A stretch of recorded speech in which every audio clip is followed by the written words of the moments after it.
Good morning students. बेटा हम अपना नया चैप्टर स्टार्ट करते हैं आज, that is isolation of elements. है ना। एलिमेंट्स का मतलब आपको पता ही होगा, एलिमेंट्स होते क्या हैं। और जो आइसोलेशन का मतलब होता है उसका मतलब होता है कि आइसोलेट करना, मतलब एकदम इंडिविजुअली अकेले उनको बाहर निकाल देना। आइसोलेशन का मतलब जो अब तक केमिस्ट्री में, ऑर्गेनिक में भी कई बार आया था, मैंने आइसोलेशन का मतलब क्या बताया हुआ है, दैट इज सिंगल।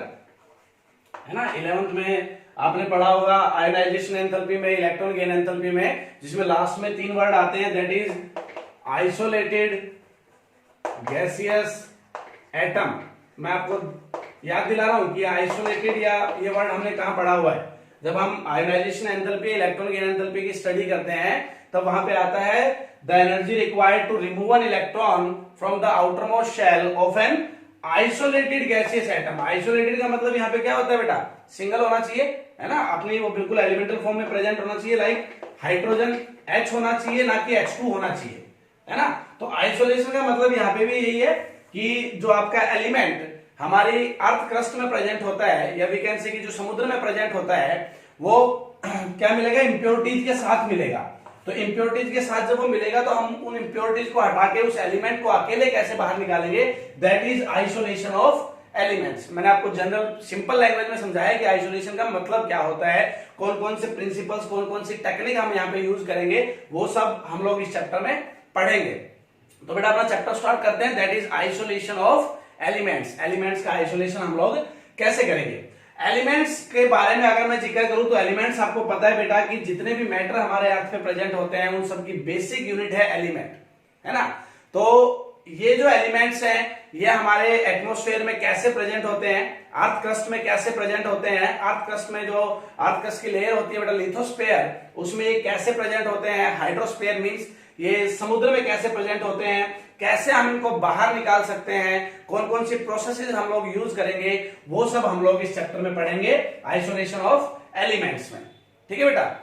तो अगर मैं अपने एटमॉस्फेयर में एलिमेंट्स की प्रेजेंस की बात करता हूं तो एलिमेंट्स हमें दो तरह से प्रेजेंट मिलेगा अपने एटमॉस्फेयर में। कैसे बेटा, एक तो अपना नेटिव स्टेट में, नेटिव स्टेट में प्रेजेंट मिलेगा बेटा, या फिर कंबाइंड स्टेट में।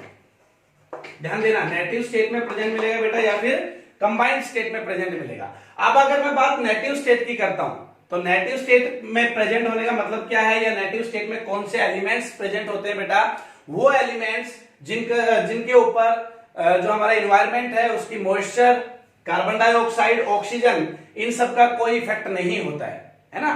तो एलिमेंट मैंने क्या बताया, दो फॉर्म में प्रेजेंट है, native state and combined state. तो सबसे पहले तो दिमाग में यह आता है कि ये स्टेट किस बेसिस पे बनाई गई होंगी।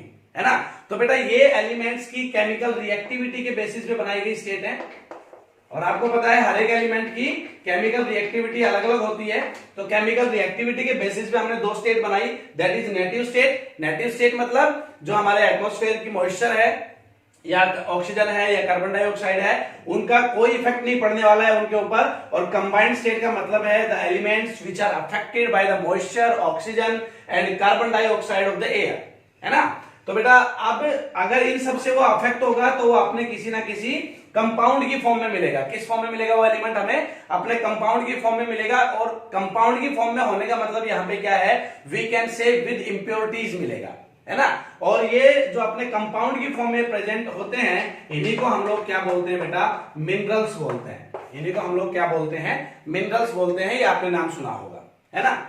मैं रिपीट कर दे रहा हूं, केमिकल रिएक्टिविटी के बेसिस पे हमने एलिमेंट्स की दो स्टेट बनाई बेटा, एक तो नेटिव स्टेट, एक कंबाइंड स्टेट। नेटिव स्टेट यहाँ पे क्या है, जो इन्वायरमेंट की आपकी मॉइस्चर, ऑक्सीजन, कार्बन डाइऑक्साइड से अफेक्ट नहीं होते हैं, वो नेटिव स्टेट एलिमेंट्स की कैटेगरी में हमने डाल दिए। और जो अफेक्ट होते हैं वो किसकी कैटेगरी में डाल दिए बेटा, हमने कंबाइंड स्टेट की में डाल दिए। है ना। अब ये जो अफेक्ट होते हैं तो ये आपको किस फॉर्म में मिलेंगे, अपने कंपाउंड्स की फॉर्म में मिलेंगे, और उन्हीं कंपाउंड्स को हम लोग क्या बोलते हैं, मिनरल्स बोलते हैं। बेटा ध्यान रखना। ठीक है। अब बात यही आती है कि सर मिनरल्स होते क्या है, वो मैं आपको बता चुका हूं। दूसरा वर्ड आता है बेटा, दैट इज ओर, ORE। तो मिनरल और ओर में क्या डिफरेंस होता है, या 7th 8th क्लासेस में एसएस वगैरह में पढ़ के आए होंगे। मिनरल और ओर में क्या डिफरेंस होता है बेटा, अच्छे से क्लियर करते हैं। जब हम किसी भी एक मिनरल को ओर बोलेंगे तो उसमें क्या क्या क्वालिटीज होनी जरूरी है, क्या क्या उसमें प्रेजेंट होना चाहिए, वो सब डिस्कस करते हैं। तो बेटा मिनरल और ओर में क्या डिफरेंस है देखो, मैं आपको एक बेसिक से एग्जांपल देता हूं। सपोज मेरे पास ये थोड़ी सी जमीन है ना, ये मेरा खेत है, और इस खेत के नीचे यहां पे मैं बोलूं कि इस खेत के 800 मीटर नीचे हमें क्या मिलेगा, एक गोल्ड पड़ा हुआ है कुछ, और गोल्ड की अमाउंट कितनी है 1 kg। गोल्ड की अमाउंट कितनी है, चलो और कम लेते हैं, गोल्ड चलो 1 kg मान लेते हैं। गोल्ड की अमाउंट है बेटा यहाँ पे 1 kg है ना। दूसरा केस, ये मेरा केस 1 है, मिनरल और को अच्छे समझने के लिए बता रहा हूं, ये मेरा केस 2 है। केस 2 में क्या है, ये मेरा दूसरा खेत है, और यहाँ पे बोलूं कि मैं 300 मीटर नीचे हमारे पास यहाँ पे 1000 टन आपका आयरन पड़ा हुआ है। ठीक है, ध्यान देना। अब क्या होगा कि ये दोनों एलिमेंट्स अपने अर्थ क्रस्ट में अपने कंपाउंड्स की फॉर्म में प्रेजेंट होंगे, मतलब दोनों के दोनों मिनरल्स हैं, है ना। मेटल जहां भी आपके एनवायरमेंट में प्रेजेंट होती है अपने कंपाउंड्स की फॉर्म में या नेटिव फॉर्म में, है ना, नेटिव फॉर्म में उसके साथ रॉक क्ले वगैरह इंप्योरिटीज इस टाइप की मिलती है बेटा, एकदम प्योर तो मिलेगी नहीं, तो वो सारे की सारी मिनरल्स हैं। लेकिन और क्या है, जिन मिनरल से हम लोग मेटल्स को इजिली एक्सट्रैक्ट कर सकें, इकोनॉमिकली प्रॉफिटेबली एक्सट्रैक्ट कर सके बेटा, और उस मिनरल में उस मेटल की जो परसेंटेज है वो ज्यादा होनी चाहिए, है ना, तो उसी मिनरल को हम लोग क्या बोलेंगे, और बोलेंगे। फॉर एग्जांपल मैंने आपको 800 मीटर नीचे 1 किलो सोना बताया, यहां पे बेटा मैंने 300 मीटर नीचे 1000 टन आयरन बताया। अब अगर मैं यहां से सोने को निकालूं तो मैंने लगा दिए भाई 800 मीटर नीचे तक खुदाई वगैरह की, उसको उसका जो इम्प्योरिटीज उसके साथ प्रेजेंट होंगी उसको बाहर निकाला, उसको मैंने क्या किया, फिर उस एलिमेंट का या उस गोल्ड का मैंने आइसोलेशन किया बेटा, आइसोलेशन में मेरा पैसा लग गया, मतलब कुल मिला के मैं अगर बोल दूं मेरे यहाँ पे 10 लाख रुपए का खर्चा आ गया बेटा। ठीक है, 10 लाख रुपए का खर्चा आ गया, और यहां पे मैं बोलूं कि मेरे पास, और जो मेरी यहां से मेटल निकली है ना, मेटल निकली वो मेरे पास यहां पे बेटा 15 लाख रुपए की थी, या भी कह सकते 10 लाख रुपए की मेरी मेटल थी। इजीली बोल देते हैं कि 10 लाख रुपए का मेरा गोल्ड था और 10 लाख रुपए का ही मेरा खर्चा लग गया, है ना। दूसरा केस है कि यहाँ पे भी मुझे 300 मीटर नीचे था बेटा 5 लाख रुपए का खर्चा लगा, एक्सट्रैक्शन वगैरह सब इंक्लूड करके, है ना, और जो मेरा आयरन निकला वो मुझे 1 करोड़ का मिला। ठीक है, तो एक चीज देखो, इन दोनों केसेस में मुझे प्रॉफिट कौन से में हुआ, प्रॉफिट इस वाले केस में हुआ, है ना, प्रॉफिट इस वाले केस में हुआ। इतनी ज्यादा मेहनत भी नहीं करनी पड़ी, इतना ज्यादा खर्चा भी नहीं आया, और मेटल आपकी इजीली क्या हो गई है, एक्सट्रैक्ट हो गई है। तो ये दोनों के दोनों मिनरल्स हैं, ये दोनों के दोनों मिनरल्स है, लेकिन और कौन सी है जहां से मुझे मेटल की परसेंटेज ज्यादा मिली हो, है ना, मेटल्स को इजीली एक्सट्रैक्ट किया गया हो, इकोनॉमिकली एक्सट्रैक्ट किया गया हो, प्रॉफिटेबली एक्सट्रैक्ट किया गया हो बेटा, तो ये वाला केस मेरा और है, और ये वाला केस मेरा मिनरल है। आप ध्यान रखना कि सारे की सारी जो मिनरल हैं वो और नहीं होती हैं, लेकिन सारी की सारी और क्या होती हैं, मिनरल होती हैं, क्योंकि ये दोनों के दोनों मिनरल हैं, लेकिन और सिर्फ ये वाला केस है ना। तो आप ध्यान रखना बेटा, सारी की सारी और जो है वो मिनरल होती हैं, लेकिन सारे के सारे मिनरल क्या नहीं होते, और नहीं होते हैं। जैसे कि मैं आपको एक वैसे ही अगर अपने नॉर्मल लाइफ का एग्जांपल दे दूं कि सारे के सारे कुत्ते जो होते हैं वो जानवर होते हैं, बट सारे के सारे जानवर क्या नहीं होते बेटा, कुत्ते नहीं होते हैं, है ना। वैसे ये कहानी है कि सारी की सारी मिनरल क्या नहीं होती, और नहीं होती, बट सारी की सारी और क्या होती है बेटा, मिनरल होती है। ये क्वेश्चन बोर्ड में पूछा भी गया हुआ है, मैं आपको पहले बता दे रहा हूं, है ना, कि सारी की सारी मिनरल और नहीं है, बट सारी और मिनरल है। एक्सप्लेन करो इस चीज को, तो आप बताओगे कि किन मिनरल्स को हम लोग और बोलते हैं। क्लियर है बेटा। उसके बाद आगे बढ़ते हैं, मिनरल एंड ओर्स के बाद हम पढ़ते हैं टाइप्स ऑफ द ओर। अब ये और, अब हमने ये तो पता कर ही लिया है मिनरल और में क्या डिफरेंस होता है, मतलब और क्या होती है ये हमें पता लग गया है। अब हमारा मेन मोटो है उस और से मेटल को कैसे बाहर निकालेंगे, बाकी बची हुई चीज हमें अब इस चैप्टर में पढ़नी है। तो मैं सबसे पहले आपको टाइप ऑफ द और एक्सप्लेन कर दे रहा हूं। मैंने यहाँ पे 5 टाइप आपको बेसिक सी 5 टाइप बना के लिखी है, that is native state, native और, ऑक्साइड और, सल्फाइड और एंड हैलाइड और, है ना। तो नेटिव स्टेट क्या होती है पहले वो देखो।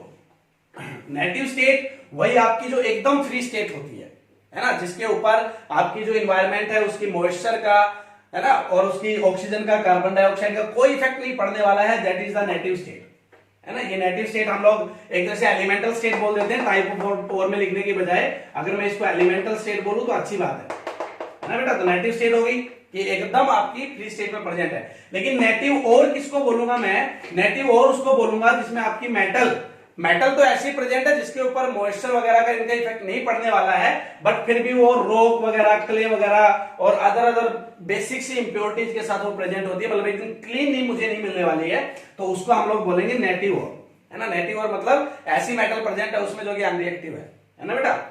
उसके बाद है ऑक्साइड और। ऑक्साइड और में आपके जो एलिमेंट है वो अपने किस फॉर्म में प्रेजेंट मिलेगा बेटा, ऑक्साइड की फॉर्म में प्रेजेंट मिलेगा। जैसे कि आपका सिल्वर हो गया, मैग्नीशियम हो गया, ऑक्साइड और होती है इनकी। सल्फाइड और, सल्फाइड और क्या होती है बेटा, इसमें एलिमेंट आपको अपने सल्फाइड्स की फॉर्म में मिलेगा। हैलाइड और, इसमें एलिमेंट बेटा आपको अपनी हैलाइड्स की फॉर्म में मिलेगा, है ना। तो आप मेनली 4 टाइप्स बोलेंगे और की, नेटिव और, ऑक्साइड और, सल्फाइड और एंड हैलाइड और। ये हम लोग अपने 12th के स्टैंडर्ड के बेसिस पे और वीकेंड से मेंस और आपका नीट पॉइंट ऑफ व्यू से हम इन 4 की स्टडी करेंगे बस, ठीक है बेटा।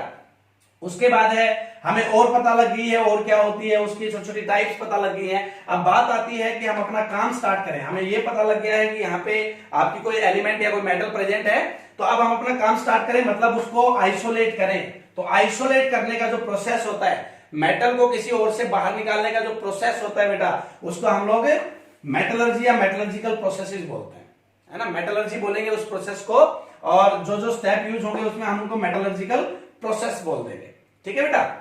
तो मेरे पास यहाँ पे जो मेटलर्जिकल प्रोसेस हैं वो कौन कौन से, मैं आपको ये समझा दे रहा हूं। मेटल, किसी भी एक ओर से जब मेटल बाहर निकालते हैं तो हम स्टेप वाइज कैसे चलेंगे। सबसे पहले हम क्रशिंग ऑफ द ओर करेंगे, है ना। उसके बाद कंसंट्रेशन ऑफ द ओर करेंगे बेटा।